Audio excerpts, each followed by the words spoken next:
What's up, Kingdom Real Estate Investors? I'm excited to bring back to you part two of the Brandon Turner recording we did. This was a live recording we did inside of our Kingdom REI community. And what I love about this episode is that Brandon really lays out a blueprint about how to actually get what you want out of life and not just kind of wander through it hoping you get somewhere. But he literally lays out a blueprint, a formula that I think is really simple and anyone can follow to get more, to get actually what you want. And so I think you're going to find this really, really helpful. Probably something you're going to want to come back to over and over again, even maybe every quarter as you're setting rocks, you're setting goals. And so really excited to give you part two of this. And hey, last thing, if you're serious about leveling up, you've been listening to this podcast for a while and you want to get surrounded by the Kingdom REI community, I have a special opportunity. It's our mastermind coming up in San Diego, California, November 30th, December 1st, and December 2nd. And if you want to surround yourself with like-minded Kingdom real estate investors from all over the country, and you want to find folks to do deals with, to partner up with, for lending, for deal finding, I want to invite you to come check out our mastermind event. This is a one-time event we do annually. And if you're interested, go to oneconnectionaway.com/2023 mastermind. And listen, guys, this is not a conference, okay? This is not something you just sit in a chair for 3 days and listen to people talk. No, this is a mastermind event where in the mornings we have sessions where we actually connect and collaborate and talk about deals and talk about personal development and talk about faith. And then in the afternoons we actually have time to network, and we're going to be doing this in a beautiful resort in San Diego, California. And so it's priced that way because it's for a particular person who's really serious about investing in themselves, investing in their business. And so if you want to join us, go to oneconnectionaway.com/2023 mastermind, or check out the link in the show notes. And we'd love to see you in San Diego, California. Okay, let's get into the show. First of all, it starts with having a vision for your life. But what I like to say is I don't want to set a vision and I don't want to set goals based on what I want. You know, I can set goals based on what I want, but the problem with that is like what I want changes, and what I want doesn't actually dictate doesn't necessarily dictate my future. Example of that would be, hey, I want to make $1 million. Well, why? Like, what does that have to do with anything to make $1 million? So I do something called identity-based goal setting. Identity-based goal setting is a concept where that I talk a lot about, where it says not what do I want, but who do I want to become? Who do I want to become? Or in a more Christian world of like, who does God want me to become? Like, and I think that's a much more powerful question. And once you define what that is, and there's some techniques around like the wheel of life, which I like to kind of go through, is like you look at all the areas of your life and rate it on a scale of 1 to 10. How do I feel like I'm doing there? So you can kind of get an idea. And I do it every quarter. I say, like, where am I at? Like, is my marriage doing well? Is my fitness doing okay? Like, where am I struggling? Because it's really hard to have all 10, 5 to 10 areas of your life, however you want to categorize them. It's hard to have them all even. I mean, they're constantly fluctuating, right? You put a lot of emphasis in your marriage, and then maybe your health struggles. And then you put a lot of emphasis in working out, and then maybe your business struggles. It's hard to be perfect. And so, Jay Papasan in The One Thing and Gary Keller, they have this great line that says, there's no such thing as work-life balance. It's work-life balancing. There's no such thing as a perfect life, at least not on this side of heaven. The idea is we can have a better life. We can have an improving life by always paying attention to where we're at. So I've got that idea of identity-based goal setting. Who do I want to become? I move from identity-based goal setting down to then an annual goal. I don't actually like annual goals, but I'll explain why I still have it here in a second. I need to know where I'm going. So let me tell a quick story. I did a triathlon last year where I had 2 weeks to prepare for it. Now, it wasn't the whole tri. I was doing it was a relay, and my friends, so somebody does the run, somebody does the bike, and somebody does the swim in a relay. And I had done a triathlon like 5 years ago, so at least I kind of knew what it was and how it kind of worked. And so 2 weeks before the event, my friend calls me. He's like, hey, man, our swimmer just backed out. Can you jump in and pinch hit for us? And I was like, well, I haven't swam since the last time I did a triathlon. I'm like, no possible way. And he's like, please. And I'm like, okay, I'm a people pleaser, so fine, I'll do it. So I have 2 weeks to prepare. I get in the water one time to swim, to practice for this thing beforehand. And it was miserable. It was a horrible. I did swim for like 30 minutes, and I was supposed to, my time I figured would be about 60 minutes to do the swim. I swam for 30 and it was miserable, but I just had no time. I was in the middle of a big launch of doing some stuff for Bigger Pockets. And I'm like, well, whatever. Couldn't do it. So I get to Coeur d'Alene, Idaho, where the event is, and I get in the water. The event starts, swimming's the first one. I get in the water, and there's these big inflatable buoys every 100 yards, all the way down about a half a mile, a little over half a mile, and then all the way back. And so the goal is you swim all the way down past all the buoys, 1, 2, 3, 4, 5, 6, 7, 8, 10, or whatever it is. You go around the last buoy and you come back. All right, so I get in the water. Actually, let me backtrack 30 minutes. Right before getting into the water, my partner, who's the guy doing the run, Brian Murray, he's actually my business partner in real estate. He runs Open Door Capital with me. Brian and I are just chatting, and I say, yeah, I'll be fine. I'll be fine. I mean, it's going to suck, but I'll get through it. And I said the line, I don't even kick when I swim. Like, I don't even kick when I swim. And he looks at me and he goes, well, maybe you should kick. Maybe you'd get done a little faster. And I was like, sort of internalizing that, like, oh, shoot. Yeah, I probably should kick. Okay. Yeah, you're right, Brian. I don't know why I don't kick. I just tend to only use my arms, but stupid me, I'm not kicking. So I should probably do that. So I get in the water and I'm going and I'm swimming as hard as I can. I'm kicking. And 15 seconds in, I realize I have a serious problem. I can't breathe. Like, I can't even stick my face in the water for 1 second to like do the arm thing. And all of a sudden I'm out of breath and I start panicking. And I'm like, okay, this sucks. I'm like, I got to go 1.2 miles. And I can't even go like a little bit. So I'm like, okay, stop focusing on the goal, Brandon. Stop focusing on the 1.2. Instead, just focus on the next buoy. Just focus on the next buoy. And so I'm like, okay, I'm breathing, I'm kicking, I'm swimming, and there's the buoy, and I'm dying. I literally am thinking the whole time, like, I might have to give up. I might have to let my whole team down, and they won't even get to finish the race at all, because if I back out, they can't even finish. And I'm just like, okay, just make it to the first buoy. Make it to the first buoy. And I finally get there. And I just have to like stop in the water and like tread water. And I look over and there's like 85-year-old grandma, 450 pounds is like passing me, just swimming right by me. And I'm like, oh, am I not able to swim anymore? I used to be able to do this. And I can't figure it out. And so I go a little to the next buoy and I'm like, focused on the buoy. And I'm struggling. I finally get there. I end up going to my back for a while.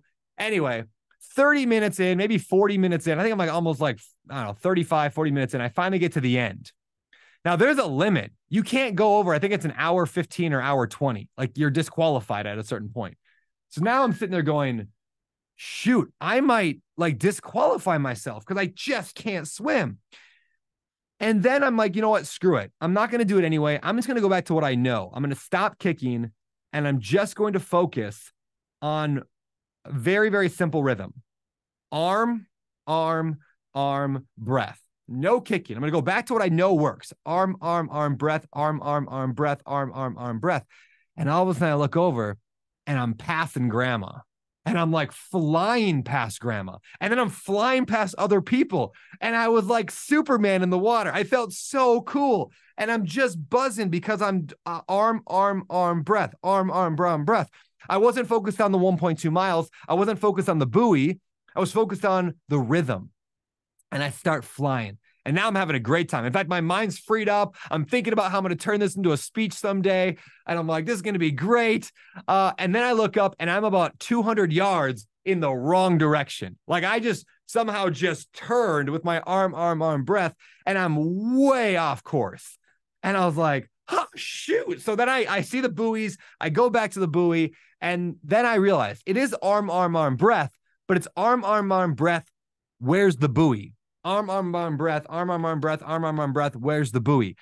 And then I just fly down the end and I end the thing at like 48 minutes. Like it was literally like 35 to get down and like 15 back. If I would have been doing that the whole time, I would have probably set a record for my age. It was nuts. And anyway, we ended up, I ended up finishing the thing. And my teammates they were shocked. They weren't even ready to do the next level of the race because there was no thought that I would get done anytime that soon. All right. Why do I tell this very long story? Because what I realized is it's not about the end goal. You have to have an end goal. You have to have that vision for your life, the destination. But if you just focus on that, you're never going to know what to do and you're going to get overwhelmed. You're going to drown. So instead, I wanted to focus on the buoys, like maybe the annual goals or even the quarterly goals. Like the annual goal I could call getting to the end, and that didn't help. Maybe quarterly goals, which we'll talk about, are like the buoys. They're important to see. If you don't focus on the annual and the quarterly, you're going to go way off track. And so you have to look up once in a while and know where you're going. But the magic, and you can write this down, the magic is in the rhythm. The magic is in the arm breath. And so I just started applying that to my life. And this is really like my methodology. The Better Life methodology is have an identity-based vision for your life. Who do you want to become? What does that look like this year for an annual goal? Take that to a quarterly idea. What does that look like this quarter? Now, we use EOS, so the Entrepreneur Operating System from the book Traction, and they're really big on this. What's your quarterly rock or your quarterly goal? And I line that up. I'm a big vision guy. So when I talk about my companies, I lay out a very clear vision for where we're headed. This is how many employees we're going to have. This is how much income we're going to make. Here's how we're going to do it. And I lay out a very clear vision. That's the end. That's the end of the race. I help people establish quarterly goals. So we've got the benchmarks along the way. But then the real magic for my teams are in the rhythm. What do we do every single week? And it's not just work either. What do we do every single day? In fact, write this quote down. You get the results of what you repeatedly do. You get the results of what you repeatedly do. It's, I've often heard it said, you are what you repeatedly do, but I don't like that. And I don't think it's true. I think you are what those who say you are. You are what those who love you most say you are. You're not what you do. You are what those who love you most say you are. So you could say you're a good father, but if your kids don't say you're a good father, then you're not a good father. And there's some, obviously, if your kids are dirtbags and they just don't like that you're a good parent, whatever. But if they deep down, they believe that, right? If you think you're a good husband or a good wife and your spouse thinks you're terrible, well, guess what? You're probably not a good spouse. So you get the results of what you repeatedly do. So what is the rhythm in your life? And it's everything from date nights with your spouse. Like if you want to improve your marriage, what is the rhythm that gives you a better marriage? What is the rhythm that gives you better health? What is the rhythm that makes you a better dad or better mom? What is the rhythm that helps you buy more real estate? Now I transferred this whole concept to my team and we run it very specifically. Like everybody in the team has both vision, they have annual goals, they have quarterly goals, and they have rhythm. They have the weekly things that they measure and they track. It could be number of offers submitted, it could be the number of deals analyzed, could be the number of phone calls that come in on properties. There's a lot of different lead metrics, which can lead to the lag, the lag, or the results. And so we focus very heavily on the lead measures. We track them. So it's not enough just to have them. We have to track them. And then we add an accountability around them. And so I do this in my personal life. I mean, this is what the whole tribe I built, the nonprofit, this is what we do in it. Every week we meet with a group of a pod. I have like 3 people in my pod. We meet together every week and we say, hey, this is where I'm headed. It's my vision for my life. This is my quarterly goal. I usually skip the annual part because I just don't care that much about annual. So because it's designed to like keep you on track for the long term, but it doesn't actually matter that much, too far away to care about. So I care about the quarterly. Here's where we're headed this quarter. And then I tell my group, this week I said I was going to do X, Y, Z. Did I do it? No. And then I track it and I actually gamify it. And this is probably one of my favorite things to do. You can accomplish anything in life with just this like 30-second practice. You ready for it? 30-second practice. Well, 5 minutes every Sunday, 30 seconds every day. So every Sunday, I want you to write down 5 to 10 of those actions, those lead measures, those habits or constraints. It could be a constraint. Like I'm not going to do something. I'm not going to drink alcohol 5 days a week or whatever the number is. So I'm not going to complain. I mean, that's a little bit loose and loosey-goosey, but maybe that's your thing. I'm not going to, or I'm going to, and you write all those down and then you write down your target number for the week. So I have on my list, my habit tracker, I have dates with my wife, 2. The goal is 2 times every week where we are out somewhere together alone. Then I have gym. Did I get to the gym 3 times? Did I do some other fitness 2 times? Did I meet with my VPs, 4 times? Like, I have 4 of them, let's say. Did I meet with them 4 times? So I have all my lead measures, all my Dr. Oz cuts, the things that I actually have to do. You can't always outsource everything. You can't outsource your push-ups. So there's things that I have to do. I have 9 of them actually right now. And I have a number next to each one, which is my goal for the week. So that takes 5 minutes every Sunday. I just rewrite them down. I write down my 3 goals for the quarter. And then I write down the 9 things that I'm tracking. And then 30 seconds every morning, all I do is I grab my notebook and I simply check, did I do it yesterday or did I not do it? Did I wake up by 6:05? Yes, check. Did I not? Dash. That's it. Then the following, Sunday, I just add it all up. I said, hey, I said I was going to do 2 dates with my wife. I did 1. Great, 1. I said I was going to go to the gym 3 times. I went 4 times. Great, 4. And now at the end of the week, what am I left with? I'm left with a score, a percentage. So if a perfect week, if I've defined actions these actions lead to my quarterly goal being accomplished, my quarterly goal lines up to an annual goal, which lines up to a vision for my life, which I have looked at and decided that is the most important thing. So now we are all in alignment of intentionality. Everything from who I want to be down to the very thing I do every single morning is all in one row. And if I had a perfect week, I'd have a score right now, it's 42. A perfect week for me would be 42. At the end of the week, I add that up. And I'll tell you what, you guys, I rarely hit above a C+. Like I'm usually sitting at, like I told you, I'm not good at this stuff. I'm lazy. I'm unmotivated sometimes. But you know what? Tracking it helps dramatically.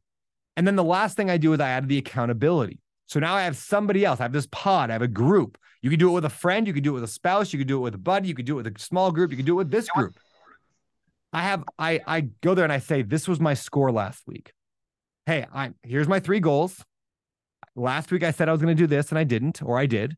And then my score is this. And then I say, here's why my score is this way. I struggled here, or I did really well here. And then my buddies have the ability to ask me questions. And this is super important. When we meet in a pod, I'd recommend you trying to adopt this philosophy. When you meet in a pod of any kind, if you have a small group, whatever, institute a no advice rule. No advice rule whatsoever can be given on that pod. This is magic, because if I were to say, hey, I said I was going to go on dates with my wife and I didn't do any last week, my buddies are going to be like, they could be like, well, Brandon, here's what you got to do. You just need to put it in your calendar, man. And then you're going to actually get it done. You need to call up a babysitter, get it scheduled ahead of time, and then you're going to do it. And I would nod and say, yeah, that's a great idea. And then I wouldn't do it, because that's how humans operate. When somebody tells you how to do something, you remember being a kid, right? Your parents tell you to do something, you just don't want to do it. What's the magic? How do you get somebody to actually do it? How do I actually do it? I have to come up with the idea on my own. So we have a no advice rule. You can only ask questions. So my buddies can be like, hey, so what got in the way this week of your date with your wife? And I'd be like, well, I just didn't have a babysitter.